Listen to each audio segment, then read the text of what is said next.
Ya. Ini Warabu Coffee apa bedanya dengan kopi-kopi yang lain? Ya, kita mencoba untuk menyajikan sebuah kopi yang berkualitas Oke, sejak Bang.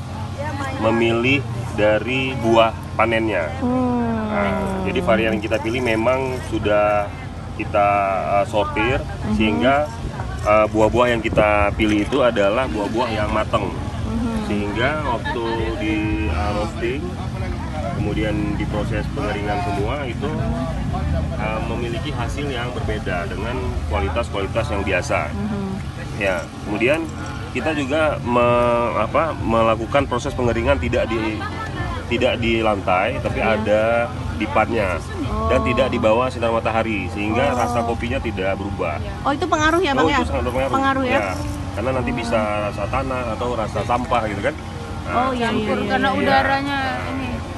kira-kira seperti ini ya. Siap. Kita juga menyediakan produk Robusta. Ini produk ini yang Robusta ya. Produk Robusta adalah produk kopi Aceh yang berasal dari Lamno dan sering dipakai untuk kopi jenis sule karing. Sekarang itu mereka pakai Robusta. Nah, berbeda dengan Arabica, Robusta dia lebih asam. Tingkat keasamannya lebih tinggi.